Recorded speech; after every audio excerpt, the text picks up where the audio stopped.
Olá! Hoje a gente vai fundo em um documento que é uma verdadeira aula magna de precisão industrial. A norma técnica de pintura da Petrobras, a famosa norma N13. Sabe, isso aqui não é só um manual sobre tinta, não.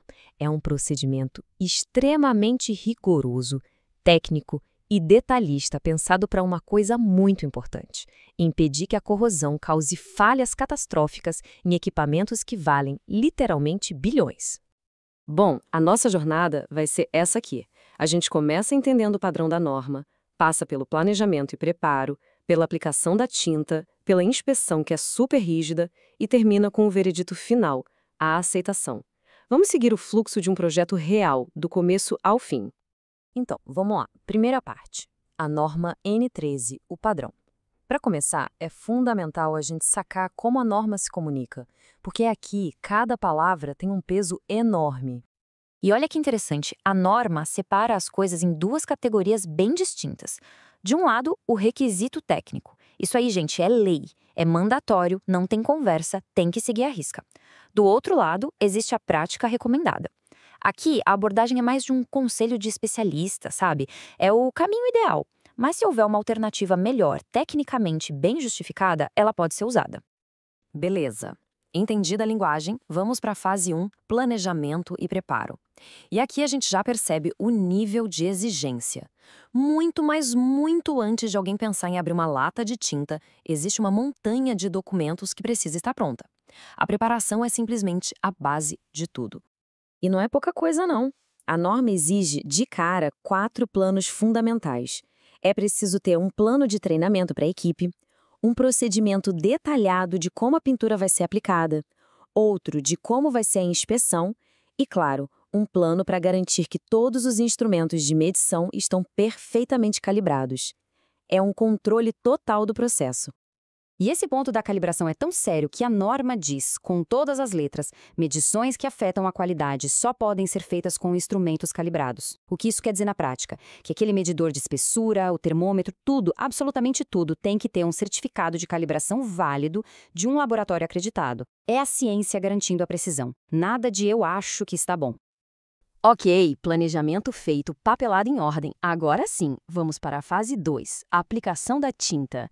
E é aqui que a coisa vira quase um laboratório a céu aberto. O rigor com que tudo é executado é impressionante. Aí vem a pergunta: será que dá para pintar em qualquer condição, a qualquer hora? A resposta é um sonoro não. A norma não deixa nenhuma margem para dúvida e especifica exatamente qual é a janela de oportunidade, as condições ideais para a pintura acontecer. E as condições são essas aqui: umidade do ar no máximo em 85%, temperatura ambiente de no mínimo 5 graus e a da superfície não pode passar de 52 graus. E tem a regra de ouro: a superfície precisa estar pelo menos 3 graus Celsius mais quente que o ponto de orvalho. Isso é para evitar aquela condensação invisível que pode simplesmente arruinar a aderência da tinta. E olha, isso não é sugestão. Se qualquer um desses pontos sair da faixa, o serviço para. Simples assim. O nível de detalhe vai até a mistura da tinta. Pensa numa tinta rica em zinco. O zinco é pesado. Se a gente mistura na mão, ele decanta rapidinho, vai para o fundo da lata. Aí a proteção já era. Por isso a norma é clara. A mistura tem que ser mecânica, com equipamento, para garantir que as partículas de zinco fiquem bem espalhadas, protegendo a superfície por igual. Outro detalhe genial é a tal da demão de reforço ou stripe coat. Em cantos, esquinas e soldas, a tinta tende a ficar mais fina. São pontos vulneráveis. Então, o que a norma manda fazer? Dá uma camada extra de tinta com um pincel mesmo, só nesses pontos, antes da pintura geral. É um reforço que garante a proteção onde ela mais precisa e faz uma diferença brutal na durabilidade. Tinta aplicada? Tudo certo? Ainda não.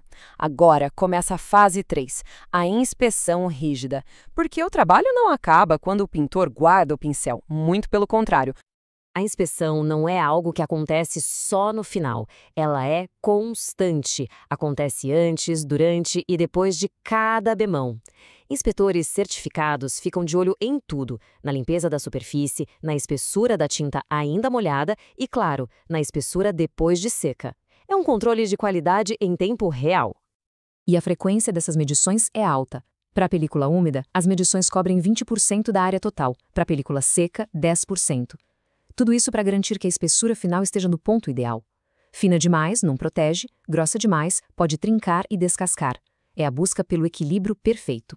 E aí chegamos a um dos testes mais importantes, o teste de aderência por tração, o pull-off. Basicamente, eles colam uma pequena peça de metal na pintura e uma máquina a puxa com uma força controlada até arrancar. O objetivo é medir, em megapascais, o quão bem a tinta está grudada ali. É um teste que destrói um pedacinho da pintura, mas que diz exatamente onde a falha pode estar. Muito bem. Depois de todo esse processo, planejamento, aplicação, inspeção, tudo se resume a um momento. Chegou a hora do veredito final, a hora da verdade. O serviço passa ou não passa nos critérios de aceitação. E esses critérios são de uma precisão cirúrgica. A norma tem tabelas como esta, que dizem o seguinte: para esse esquema de pintura, o teste de aderência tem que aguentar no mínimo, por exemplo, 8 megapascals. E mais, ela ainda diz qual tipo de falha é aceitável. Uma falha do tipo B/C, que acontece entre as demãos, pode ser ok, pois mostra que a primeira camada, a que está grudada no aço, está perfeita. O nível de detalhe é impressionante. E se não passar no teste? Aí a coisa fica séria. As regras são duras. Se um teste falha, são feitos mais alguns retestes na região. Se só um desses retestes falhar tão bem, já era. Toda a área de pintura daquela inspeção é rejeitada. E isso, muitas vezes, significa ter que remover tudo e começar do zero. O prejuízo é enorme. No fim das contas, fica claro que seguir a N13 não é só burocracia. É uma garantia. Uma garantia de que aquela estrutura está realmente protegida e segura para operar por anos em ambientes super agressivos. É sobre garantir a integridade e a segurança a longo prazo. Esse nosso mergulho em uma norma de pintura acaba revelando um mundo de complexidade que a gente nem imagina que existe, né?